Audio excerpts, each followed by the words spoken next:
ইন্নাল্লাহা ইয়া'মুরু বিল আদলি ওয়াল ইহসান, নিশ্চয় আল্লাহ তাআলা তোমাদেরকে ন্যায় বিচারের আদেশ দেন, সদাচরণের আদেশ দেন, নিকটাত্মীয়দেরকে দানের আদেশ দেন। আদেশ কয়টা? আওয়াজ করে সবাই বলুন তো কয়টা? নিশ্চয় আল্লাহ তাআলা তোমাদেরকে ন্যায় বিচারের আদেশ দেন, সদাচরণের আদেশ দেন, তিনি তোমাদের নিকটাত্মীয়দেরকে দানের আদেশ দেন, আর তিনি তোমাদেরকে অশ্লীলতা থেকে নিষেধ করেন, মন্দ কাজ থেকে নিষেধ করেন, অবাধ্যতা সীমা লঙ্ঘন থেকে নিষেধ করেন। তিনি তোমাদেরকে উপদেশ দেন যাতে তোমরা শিক্ষা গ্রহণ করো। সুবহানাল্লাহ। উপদেশ দিচ্ছে স্বয়ং কে? তিনটা জিনিসের আদেশ। ইয়া'মুরু বিল আদল, সুবিচার ন্যায় বিচারের আদেশ তিনি দেন। ইহসানের আদেশ দেন, যাতে আমরা ইহসান করি, একে অপরের প্রতি সুবিচার করি, মহানুভবতা দেখায়, অনুগ্রহ দেখায়, আর নিকট আত্মীয়দেরকে যেন আমরা দান করি। এই তিনটা আদেশ তিনি দিয়েছেন। আর কোন তিনটা জিনিস থেকে তিনি বারণ করেছেন? অশ্লীলতা, ফাহশা, মুনকার, মানে সব মন্দ আর অসৎ কাজ, এগুলো থেকে তিনি আমাদেরকে বারণ করেন। ওয়াল বাগি, অবাধ্যতা, সীমা লঙ্ঘন, এই তিনটা কাজ থেকে তিনি আমাদেরকে বারণ করেন। তিনি আমাদেরকে উপদেশ দেন, স্বয়ং আল্লাহ তাআলা আমাদেরকে উপদেশ দেন যাতে করে আমরা শিক্ষা গ্রহণ করি। সুবহানাল্লাহ পড়ে। তাহলে আসুন আমরা ধরে ধরে একটা একটা করে সামনের দিকে আগাই। আল্লাহ তাআলা প্রথমে আমাদেরকে আদেশ দিয়েছেন আদালের। ইন্নাল্লাহা ইয়া'মুরু বিল আদল। আওয়াজ করে বলুন আল আদাল। সবাই পড়ুন আল আদাল। আমরা উর্দু জানি, হিন্দি জানি, অনেকে ইংরেজিও জানি, কিন্তু আরবি শব্দগুলো আমাদের মুখ দিয়ে বেরোতে চায় না। আওয়াজ করে বলুন আল আদাল। মাশাআল্লাহ। ইন্নাল্লাহা ইয়া'মুরু বিল আদল। আল্লাহ তাআলা আমাদেরকে আদলের আদেশ দেন। আদল অনেকে না বুঝলেও আদালত শব্দটা বুঝবেন। আদালত, আদালত, আদালত বুঝেন না? যেখানে বিচার কার্যের ফয়সালা করা হয়, কোর্ট কাচারি আদালত, এটা তো ভেরি কমন। এটা শুনছেন না সবাই? আদালত, যেখানে ন্যায় বিচার হবে, সুশাসন হবে। কিন্তু ভাগ্যের কি নির্মম পরিহাস, ওখান থেকে মিথ্যা সাক্ষী দিয়ে মনমতো রায় দিয়ে দেয়া হয়। এগুলোর পরিবর্তন হওয়ার দরকার আছে না নাই? প্রিয় ভাইয়েরা, আদালত, আল আদল, ইংরেজিতে বলে জাস্টিস, ন্যায় বিচার, সুবিচার, সুশাসন, জাস্টিস, আল আদল, সব জায়গায় এই জাস্টিস থাকা দরকার। Justice should be prevailed in the society. The mission of all prophet was to uphold the justice. সব নবীর মিশন ছিল এই জাস্টিসকে, আদালকে, সুশাসন আর সুবিচারকে নিশ্চিত করা। পড়েন সুবহানাল্লাহ। And the core message of every divine scripture was to uphold justice. পৃথিবীর সব আসমানি কিতাবের মূল শিক্ষা ছিল এই জাস্টিসকে সমাজে এনশিওর করা, সুবিচার, সুশাসনকে এনশিওর করা। তাহলে প্রিয় ভাইরা, আমরা বুঝতে পারলাম আল আদল শব্দের মানে হচ্ছে ইনসাফ বা সুবিচার বা ন্যায় বিচার। এটা হচ্ছে একটা general meaning, very general meaning. আপনি যদি ইন ডেপথ বুঝতে চান, আরো ভেতরে যান, তাহলে আদল মানে হচ্ছে সমন্বয়, আদল মানে হচ্ছে ভারসাম্য, ব্যালেন্স, আদল মানে হচ্ছে মধ্যম পন্থা। সুবহানাল্লাহ পড়েন। কারণ সব সময় সমান সমান হইলেই সুবিচার হয় না। কথা কি বুঝতেছেন? ইসলামের দ্য কনসেপ্ট অফ আদল, এটা এমন আদল, এটা সব সময় সমান সমান নয়। যখন সমান সমান দেয়া দরকার, ইসলাম সমান সমান দেয়। যখন ব্যালেন্স করা দরকার, চেক এন্ড ব্যালেন্স, সমন্বয়, ভারসাম্য করা দরকার, তখন ইসলাম ভারসাম্য করে দেয়। এটার নাম আদল। সুবহানাল্লাহ। সহজ করে আপনাদেরকে বুঝাই। যেমন ধরুন, একটা পরিবারের 3 জন সদস্য, স্বামী, স্ত্রী আর সন্তান। তাদের সকালবেলার ব্রেকফাস্টে, স্বামীর সকালের নাস্তায় স্বামীর 3টা রুটি লাগে, স্ত্রীর 2টা লাগে, আর সন্তানের 1টা রুটি লাগে। এখন আমি যদি সমান সমান করে আদল করতে চাই, সবাইকে যদি 3টা করে রুটি দেই, তাহলে স্বামী বেচারার জন্য ঠিক আছে? কি বলেন? কথা কি বুঝতেছেন না কষ্ট হয়ে যাচ্ছে? যদি সমান সমানের নিয়মে আগাই, তাহলে 3টা করে যদি রুটি দেই, স্বামীর জন্য ওকে, কিন্তু স্ত্রীর জন্য 1টা বেশি হয়ে যায়। আর সন্তানের জন্য কয়টা বেশি হয়? আচ্ছা, এই তো বুঝতেছেন, মাশাআল্লাহ। আচ্ছা, 2টা করে যদি সবাই দেয় সমান সমান নীতিতে, তাহলে স্ত্রীর জন্য, স্ত্রী বেচারির জন্য ঠিক আছে, কিন্তু স্বামীর কয়টা কম পড়ে? আর সন্তানের বেশি হয়ে যায় কয়টা? আচ্ছা, সমান সমান নীতিতে সবাইকে যদি সকালের নাস্তার জন্য একটা করে রুটি দেই, সন্তানের জন্য ঠিক আছে, কিন্তু স্ত্রী বেচারির কম পরে কয়টা, স্বামীর কম পরে কয়টা, দুইটা। কথা কি বুঝতেছেন? আর আমি যদি স্বামীকে দেই তিনটা, স্ত্রীকে দেই দুইটা, আর সন্তানকে দেই একটা, তাহলে কারো অপচয় হবে না, যার যতটুকু দরকার ঠিক ততটুকুই কাজে লাগবে। চিল্লায় বলেন ঠিক কিনা? এটাই হচ্ছে ইসলামের আদল, যেখানে যার যতটুকু দরকার তাকে সেখানে ঠিক ততটুকু দিয়ে দেওয়ার নামই হচ্ছে আদল। চিল্লায় পড়েন আল্লাহু আকবার। রব্বুল আলামিন বলেন, ইউসিকুমুল্লাহু ফি আওলাদিকুম লিযযাকারি মিসলু হাযযিল উনসায়াইন। আল্লাহ তোমাদেরকে ওসিয়ত করেন, তোমাদেরকে আদেশ দেন, উত্তরাধিকার সম্পদ যখন বন্টন হবে, ছেলেরা যতটুকু পাবে, মেয়ে পাবে তার অর্ধেক। সুবহানাল্লাহ বলেন। দেখেন, ছেলে যদ্দূর মেয়ে অর্ধেক, ছেলে ডবল পাবে। আপাত দৃষ্টিতে মনে হয় এখানে অবিচার হয়েছে, কিন্তু আসলে কি অবিচার হয়েছে? আপনি বিয়ের ক্ষেত্রে যান, ওইখানে আবার ছেলে মোহরানা দেয়, মেয়ে সেখানে মোহরানা পায়, তাহলে চেক এন্ড ব্যালেন্স, ভারসাম্য, ব্যালেন্স, মধ্যম পন্থা এখানে আছে না নাই? এটাই হচ্ছে ইসলামের আদল। আল্লাহ তাআলা এই আদলের আদেশ দিয়েছেন, সুবিচার, ন্যায় বিচার, সুশাসন এবং ভারসাম্যের আদেশ দিয়েছেন। প্রিয় ভাইয়েরা, একটি শান্তিময় সমাজ, একটা সমৃদ্ধ সমাজ, একটা মানবিক সমাজ যদি আমরা পেতে চাই, এই আয়াতের মধ্যে যতগুলো পয়েন্ট আছে সবগুলোর বাস্তবায়ন লাগবে। কথা বুঝতে পেরেছেন? বলেন, আওয়াজ করে বলেন, আমরা একটা শান্তির সমাজ চাই কি চাই না? আমরা একটা সমৃদ্ধ বাংলাদেশ চাই কি চাই না? আমরা একটা মানবিক বাংলাদেশ চাই কি চাই না? এই আয়াতে আল্লাহ তাআলা একটা মানবিক সমাজের রূপরেখা টেনেছেন। তার প্রথম কথা হচ্ছে, ইন্নাল্লাহা ইয়ামুরু বিল আদল। আল্লাহ তাআলা তোমাদেরকে আদলের নির্দেশনা দেয়, সুবিচার, সুশাসনের নির্দেশনা দেয়। যে সমাজে আদল থাকে না, সেই সমাজে জুলুম মানুষের ঘাড়ে চেপে বসে। আদলের বিপরীত হচ্ছে জুলুম। আদলের বিপরীত কি? জুলুম বা জাওর, অত্যাচার, অবিচার, বৈষম্য। এই যে বৈষম্য বিরোধী ছাত্র আন্দোলন কমন পড়ছে, এই যে একজন সমন্বয়ক তো দেখা করলো আমার সাথে। জুলুম মানে হচ্ছে বৈষম্য। বৈষম্যের স্থান ইসলামে নাই, অবিচারের স্থান ইসলামে নাই, জুলুমের স্থান ইসলামে নাই। আল্লাহ তাআলা বলেন যে আমি জুলুমকে নিজের জন্য হারাম করেছি এবং তোমাদের জন্য হারাম করেছি। বিশ্বনবী ফরমান, আল্লাহ তাআলা বলেন হাদিসে কুদসিতে, ইয়া ইবাদি ইন্নী হারামতুয যুলমা আলা নাফসি ওয়া জাআলতুহু বাইনাকুম মুহাররামান ফালা তাযালামু। আমার গোলামেরা শোনো, নিশ্চয় আমি আল্লাহ তাআলা জুলুমকে আমি আমার উপরে হারাম করেছি, অনুরূপভাবে জুলুম করাকে তোমাদের উপরেও হারাম করেছি। ফলে ফালা তাযালামু, তোমরা একে অপরের সাথে জুলুম করো না। নির্দেশনাটা কার? খবরদার, জুলুমের সাথে আমাদের কোনো সম্পর্ক, জুলুমের সাথে ইসলামের কোনো সম্পর্ক নাই। আল্লাহ তাআলা জালিমদের জন্য কঠিন শাস্তি প্রস্তুত করে রেখেছেন। যারা এই আদলকে ভুলুণ্ঠিত করে জুলুমের রাস্তায় হাঁটতে চায়, তাদের প্রাপ্য কিয়ামতের ময়দানে বুঝিয়ে দিবে কে? আল্লাহ তাআলা তাদের প্রাপ্যকে বুঝিয়ে দিবেন। এজন্য বিশ্বনবী বলে, খবরদার, তোমরা ইনসাফ করবে, আদল করবে, জুলুম করবে না। আয-যুলমু যুলুমাতুন ইয়াউমাল কিয়ামা, জুলুম কিয়ামতের দিন অন্ধকার হয়ে জালিমের ঘাড়ে চেপে বসবে। আবার বিশ্বনবী বলতেন, ইত্তাকি দাওয়াতাল মাজলুম, খবরদার, তোমরা মজলুমের কান্নাকে ভয় করো। ফাইন্নাহু লাইসা বাইনাহু ওয়া বাইনাল্লাহি হিজাব, কেননা মজলুমের কান্নার মাঝে আর আল্লাহর আরশের মাঝে কোনো পর্দা থাকে না। বিশ্বাস হয়? এই কথা বিশ্বাস হয়? এর জলজ্যান্ত প্রমাণ তো আমরা নিজেরাই দেখলাম।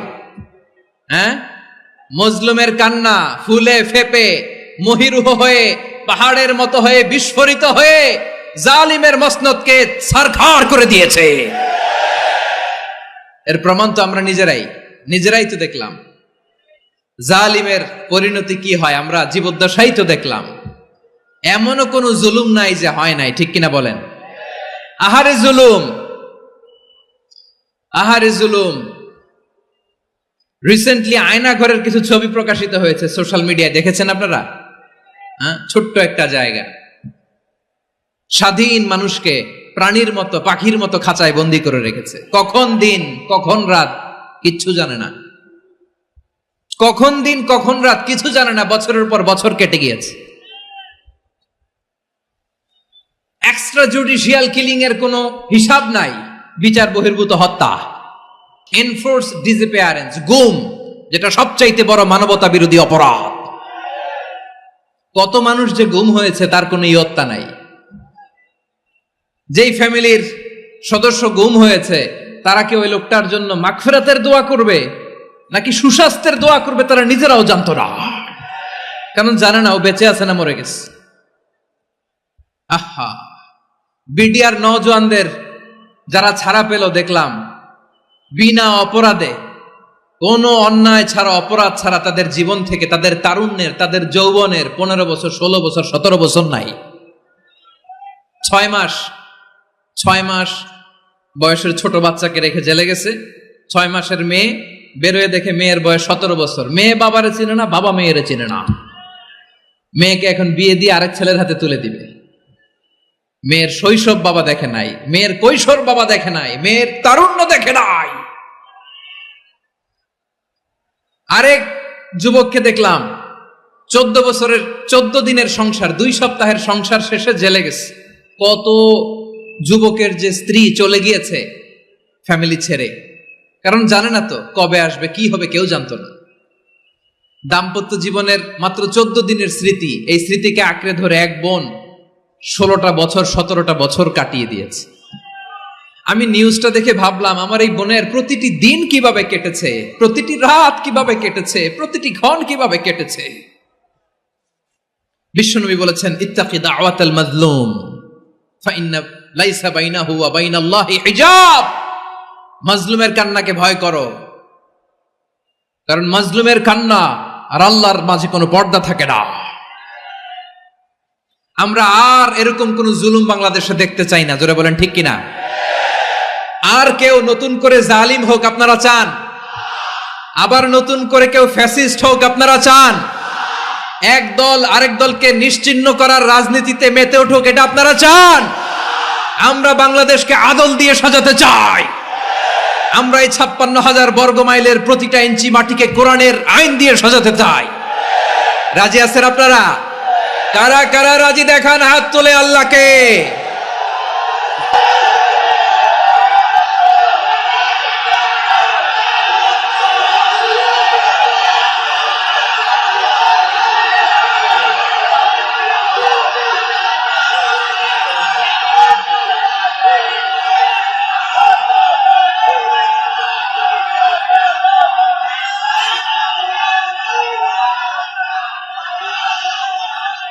বসুন, আমার প্রিয় বীর চট্টলার তৌহিদি মুসলমান, আমরা আর নতুন করে কেউ জালিম হোক এটা চাই না, নতুন করে আবার কেউ ফ্যাসিস্ট হোক আমরা চাই না, এক দল আরেক দলকে নিশ্চিহ্ন করার রাজনীতি করুক আমরা চাই না।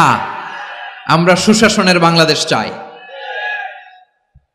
আমরা মানবিক বাংলাদেশ চাই, আমরা একটা সমৃদ্ধ বাংলাদেশ চাই, আমরা বিশ্বের বুকে সম্মান নিয়ে মাথা উঁচু করে দাঁড়াতে চাই, ঠিক কিনা বলেন?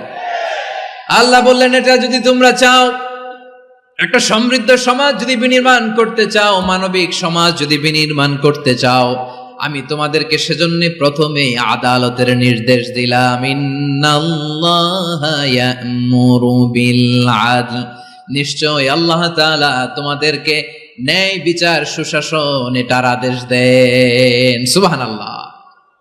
আদাল, ন্যায় বিচারের আদেশ আল্লাহ তাআলা কোরআনের বিভিন্ন আয়াতে দিয়েছেন। আল্লাহ তাআলা বলছেন, ইন্নাল্লাহা ইয়া'মুরুকুম আন তুআদ্দুল আমানাতি ইলা আহলিহা ওয়া ইযা হাকামতুম বাইনান নাসি আন তাহকুমু বিল আদল ইন্নাল্লাহা নি'ম্মা ইয়া'iদুকুম বিহি ইন্নাল্লাহা কানা সামিআন বাসীরা। আল্লাহ তাআলা বললেন, আল্লাহ আদেশ দিচ্ছেন, যে ব্যক্তি আমানতের হকদার তার হাতে তোমরা আমানত পৌঁছে দাও, আর যখন তোমরা বিচার কার্য করবে, বিচার ফায়সালা করবে, আদালতের সাথে করো। সুবহানাল্লাহ বলেন। ওয়াইদা হাকামতুম বাইনান নাসি আন তাহকুমু বিল আদল, আদালতের সাথে করবা। আল্লাহ তাআলা বলেন যারা জাজ হবে, বিচারক হবে, তাদের যদি বাদী বিবাদীর কারো সাথে শত্রুতা থাকে, কারো সাথে যদি কোনো ধরনের রেষারেষি থাকে, আল্লাহ বলেন বিচার কার্য করতে যে ওই শত্রুতা রেষারেষির কারণে আদালতের বাইরে যে অবিচার করে বিচার করো না। ওয়ালা ইয়াজরিমান্নাকুম শানাআনু কওমিন আলা আল্লা তা'দিলু ই'দিলু হুয়া আকরাবু লিত্তাকওয়া ওয়াত্তাকুল্লাহা ইন্নাল্লাহা খাবীরুম বিমা তা'মালুন। খবরদার কোন জাতির প্রতি, কোন গোষ্ঠীর প্রতি, কোন গোত্রের প্রতি আক্রোশ যেন তোমাদেরকে ন্যায় বিচার থেকে দূরে সরিয়ে না দেয়, বরং আমি আল্লাহর আদেশ হলো ই'দিলু, তোমরা আদল করো, ন্যায় বিচার করো, সুবিচার করো, সুশাসন প্রতিষ্ঠা করো। হুয়া আকরাবু লিত্তাকওয়া, এটাই তাকওয়ার সবচেয়ে কাছাকাছি। সুবহানাল্লাহ বলেন। কোরআনের বিভিন্ন আয়াতে আল্লাহ তাআলা স্পেসিফিকলি ধরে ধরে বিচার করার সময় আমরা যেন আদল করি সেটা বলেছেন।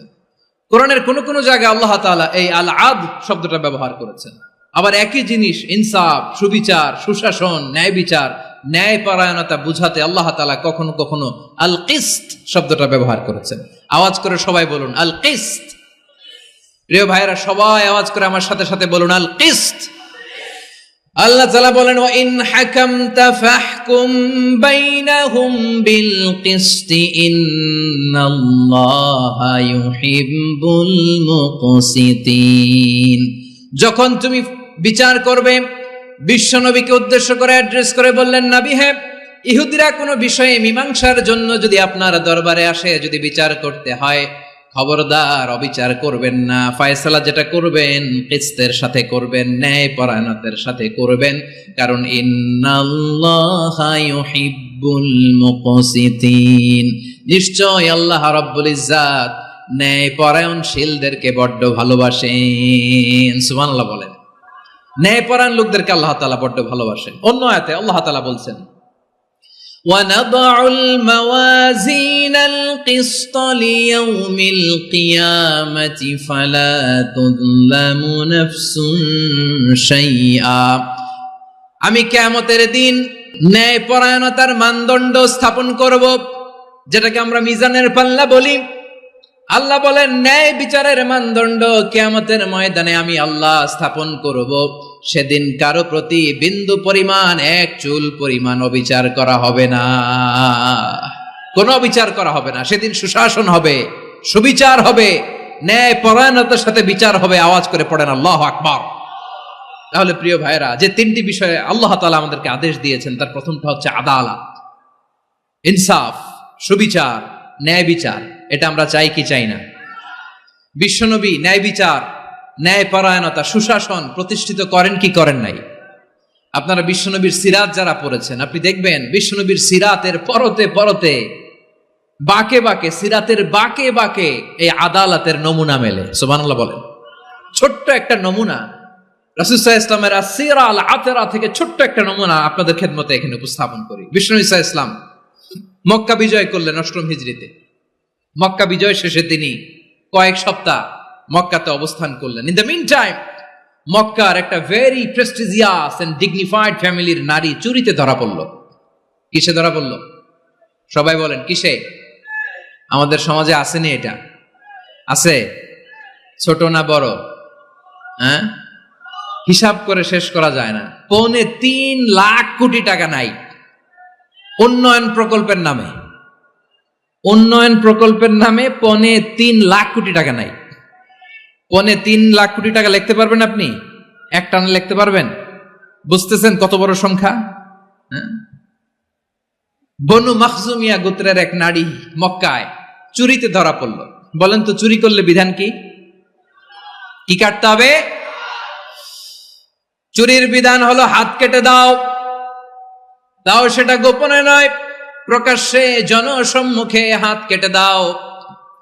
বনু মাখজুমিয়া গোত্রের নারী যখন চুরিতে ধরা পড়ল, সাহাবারা চিন্তায় পড়ে গেলেন। সবেমাত্র মক্কার লোকেরা কালিমা পড়ে মুসলমান হয়েছে। ইসলামের আইন কানুন তেমন জানে না, ইসলামের শরিয়ার সাথে বেশি পরিচিত নয়। এখন যদি বিশ্বনবী চুরির যেই বিধান এটা যদি কায়েম করে, হাত যদি কেটে দেয়, না জানি মক্কার লোকেরা আবার বিগড়ে যায়, না জানি মক্কার লোকেরা আবার মুরতাদ হয়ে যায়, না জানি মক্কার লোকেরা ইসলাম থেকে দূরে সরে যায়।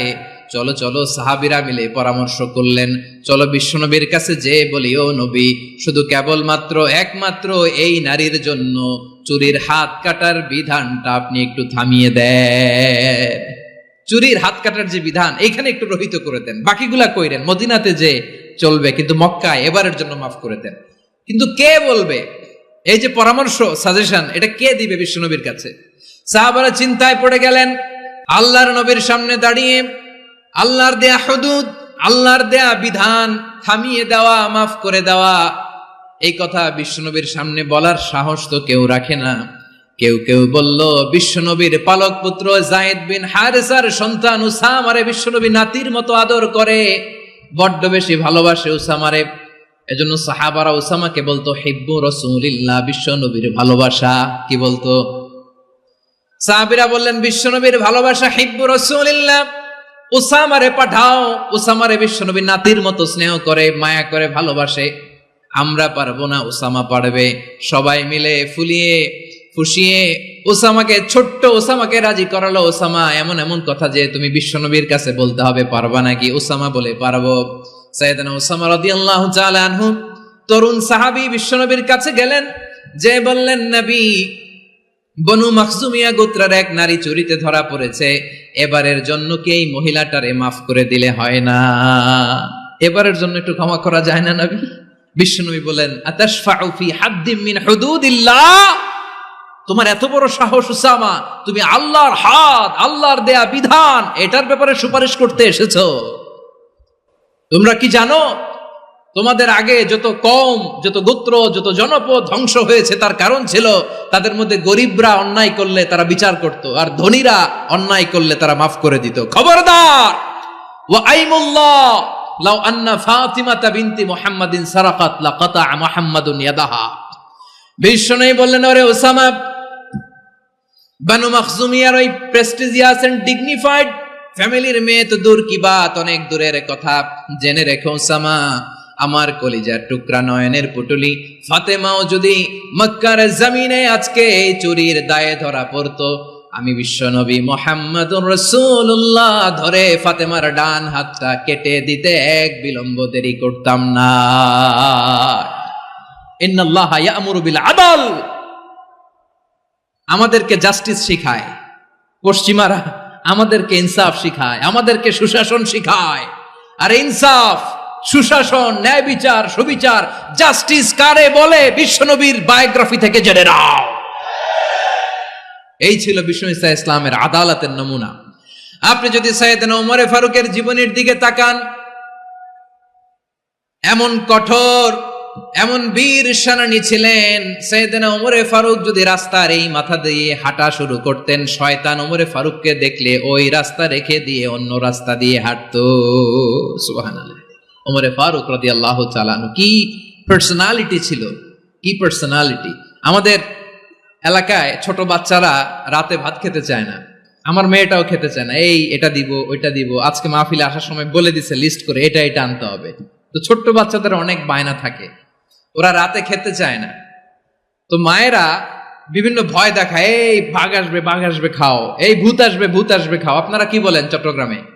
কি আসবে?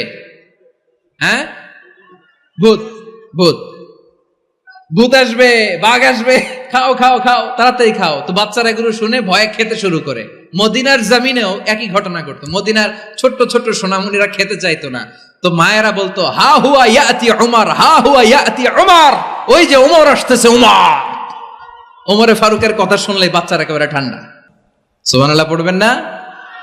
প্রভু তুমি বলেছ রাসূল দেবে না, বলনি দেবে না ওমর, বলনি দেবে না হামজা তারিক, খালিদ বিজয়ী সমর।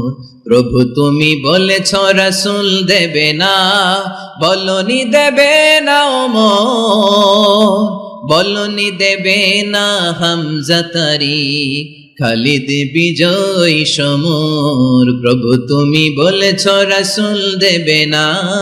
আল্লাহু আকবার। ওমর ফারুক রাদিয়াল্লাহু তাআলা আনহু, ওনার কথা শুনলে গায়ের মধ্যে গুজবাম হয়, গায়ের পশমগুলো দাঁড়িয়ে যায়। সুবহানাল্লাহ বলেন। কি পার্সোনালিটি ছিল, কি ব্যক্তিত্ব ছিল। মুনাফিকরা ওমর ফারুককে জমের মতো ভয় পেতেন। শয়তান, খুদ শয়তান অন্য রাস্তা দিয়ে হাঁটতো। ওমর ফারুক রাদিয়াল্লাহু তাআলা আনহুর জীবনে যদি দেখেন, তাহলে সেখানে আপনি আদালতের, ইনসাফের, সুশাসনের, জাস্টিসের নমুনা দেখতে পাবেন। কয়টা শুনবেন? সাইয়েদনা ওমর ফারুকের রাদিয়াল্লাহু তাআলা আনহুর সন্তান আব্দুর রহমান মিশরে মদ খেয়ে মদ্যপ অবস্থায় ধরা পড়েছে। মদ খাওয়ার কারণে, মদ যদি কেউ পান করে আর যদি প্রমাণিত হয়, তার বিচার হলো 80 বেত। আওয়াজ করে বলেন কয় বেত? বাংলাদেশেও তো এই আইন আছে নাকি? বাংলাদেশে আছে?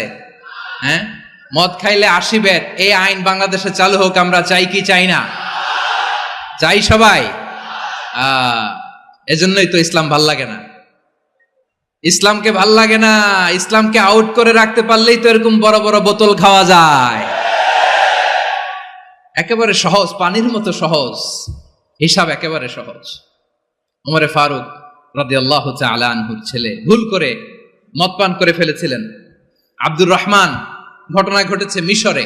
মিশরের গভর্নর তখন আমর ইবনুল আস রাদিয়াল্লাহু তাআলা আনহু।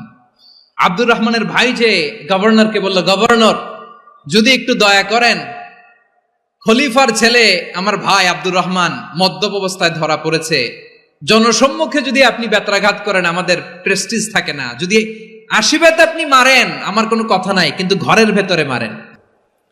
আব্দুর রহমানের ভাইয়ের সুপারিশ শুনে সাইয়েদনা আমর ইবনুল আস রাদিয়াল্লাহু তাআলা আনহু রাজি হয়ে গেলেন। ঘরের ভেতরে লোকচক্ষুর আড়ালে 80 বেত তিনি মানলেন। কিন্তু ঘটনাক্রমে এই কথা লুকিয়ে লুকিয়ে ঘরের ভেতরে 80 বেত মারার কথা সাইয়েদনা ওমর ফারুক মদিনা থেকে জানতে পারলেন। মদিনা থেকে তিনি ফরমান জারি করলেন, এই বিচার যেমনটি আমর ইবনুল আস আদায় করেছে, এটা প্রকৃতপক্ষে আদায় হয় নাই। আসো সবাই মদিনায় আসো, আমর ইবনুল আস মদিনায় আসো, আব্দুর রহমানও আসো, সবাই আসো, জনসম্মুখে এই বিচার কার্যকর করতে হবে। সাইয়েদনা ওমর ফারুক মসজিদে নববীর পিলারের মধ্যে নিজের ছেলেকে বাঁধলেন, আবার জনসম্মুখে 80টা বেত তার গায়ের মধ্যে মারলেন। মাজমুয়ে ফাতাওয়া ইবনে তাইমিয়া রাহিমাহুল্লাহ উনি এটা নকল করেছেন। এটা সবচেয়ে বিশুদ্ধ মত। আরো অনেক মত আছে, মারা গেছে কবরের উপর, ওগুলো বাদই দিলাম। কেমন খলিফা ছিলেন, কেমন খলিফা! পশ্চিমারা তোমরা জাস্টিস আমাদেরকে শেখাও, ইনসাফ কারে বলে, সুশাসন আমাদেরকে তোমরা শেখাও। ওমর ফারুক রাদিয়াল্লাহু তাআলা আনহু ওই বিচারকে তিনি ধর্তব্য মনে করেন নাই। মদিনাতে এনে আবার জনসম্মুখে আবার 80 বেত মেরেছেন। মিশরে ওমর ফারুক রাদিয়াল্লাহু তাআলা আনহু আমর ইবনুল আসকে গভর্নর করে পাঠালেন। সেখানে আমর ইবনুল আসের ছেলে একটা প্রতিযোগিতায় রানার আপ হয়েছে। এক মিশরি সেখানে চ্যাম্পিয়ন হয়েছে। রানার আপ বুঝতে পেরেছেন তো? রানার আপ সেকেন্ড হয়েছে, এক মিশরি হয়েছে চ্যাম্পিয়ন প্রথম। কিন্তু গভর্নরের ছেলে ও জিততে পারে নাই। ও রাগে ওই মিশরির গায়ের মধ্যে কয়েকটা লাঠি দিয়ে বাড়ি মেরেছে। মিশরি যে মদিনাতে ওমর ফারুকের কাছে বিচার দিলেন, আপনার গভর্নরের ছেলে অন্যায়ভাবে আমার গায়ে হাত তুলেছে। সাইয়েদনা ওমর ফারুক আবার ফরমান জারি করলেন, আসো মদিনাতে আসো। মিশরীকে ডাকলেন। ওই মিশরের গভর্নর আমর ইবনুল আস রাদিয়াল্লাহু তাআলা আনহুকে ডাকলেন, তার ছেলেকেও ডাকলেন। সবাই বসে রইল। আমর ইবনুল আস রাদিয়াল্লাহু তাআলা আনহু মাথা নিচু করে বসে আছেন, লজ্জায় কাচুমাচু। হায় হায়, আজকে আমার ছেলের কারণে আমিরুল মুমিনিন খলিফাতুল মুসলিমিন ওমর ফারুকের কাছে আমি জনসম্মুখে লজ্জিত হচ্ছি। সাইয়েদনা ওমর ফারুক বললেন, এই নাও লাঠি, গভর্নরের ছেলে তোমার মাথার মধ্যে যতগুলো বাড়ি মেরেছে, আজকে জনসম্মুখে তুমি অতগুলা বাড়ি মারো। মিশরি বলে, থাক, আপনি যে ডেকে আনছেন সবার সামনে এটা বলছেন, এতেই আমি খুশি। আল্লাহু আকবার! আপনার মহানুভবতা দেখে আমি খুশি, আর অপমানের দরকার নাই। ওমর ফারুক বলে, না, খবরদার এই কথা মিশরি তুমি বলো না, মারো, যতগুলা বাড়ি মেরেছে মারো। বাধ্য হয়ে মিশরি আমর ইবনুল আসের সামনে ওনার কলিজার টুকরা সন্তানের মাথার মধ্যে বাড়ি মারতে আরম্ভ করলেন। ঠিক যতগুলা বাড়ি গভর্নরের ছেলে আমর ইবনুল আসের ছেলে মিশরির গায়ে মেরেছিল, মাথায় মেরেছিল, মিশরি গুনে গুনে ততটা মারলেন। এই দৃশ্য দেখে ওমরে ফারুক রেগে মেগে আগুন, রাগের চোটে রাগ সামলাতে না পেরে আর নিজেকে সামলাতে না পেরে মিশরিরে বললেন, ছেলেরে মারা শেষ হয়ে গেলে এবার বাবার টাক মাথার মধ্যে কয়েকটা বাড়ি মার। রাগের চোটে, আউট অফ অ্যাঙ্গার, রাগের চোটে যে আমার পাঠানো গভর্নর আমর ইবনুল আস তার ছেলেকে কেন আদব তারবিয়া কেন শিক্ষা দিতে পারে না, ছেলেরে মারা হইলে এবার আমর ইবনুল আসের মাথার মধ্যে দুইটা মারো। এটা রাগে বলেছেন, এটা শাস্তি হিসেবে না। সুবহানাল্লাহ পড়ে। তোমরা আমাদেরকে সুশাসন শিখাও, আমাদেরকে সুশাসন শিখাও। বিশ্বনবী বলেন আদল এটা যেন তেন বিষয় না, এটা দিয়েই মানবিক সমাজ গড়তে হবে। আল্লাহ তাআলা কিয়ামতের কঠিন ময়দানে যেদিন স্বামী স্ত্রীকে চিনবে না, স্ত্রী স্বামীকে দেখে পালিয়ে যাবে, বন্ধু বন্ধুরে চিনবে না, পীর সাহেব মুরিদরে চিনবে না, মুরিদ পীর সাহেবরে চিনবে না, দলের কর্মী তার নেতারে চিনবে না, নেতা তার কর্মীরে চিনবে না, বন্ধু বন্ধুরে দেখে পালাবে। এই কঠিন মুহূর্তে সূর্যটা মাথার কাছে চলে আসবে, জমিনটা তামার জমিন হবে, আজকের জমিনের মতো নয়। মানুষ ঘর্মাক্ত, ক্লান্ত, শ্রান্ত মাথার মগজগুলো কানের ছিদ্র আর নাকের ছিদ্র দিয়ে বেয়ে বেয়ে পড়বে।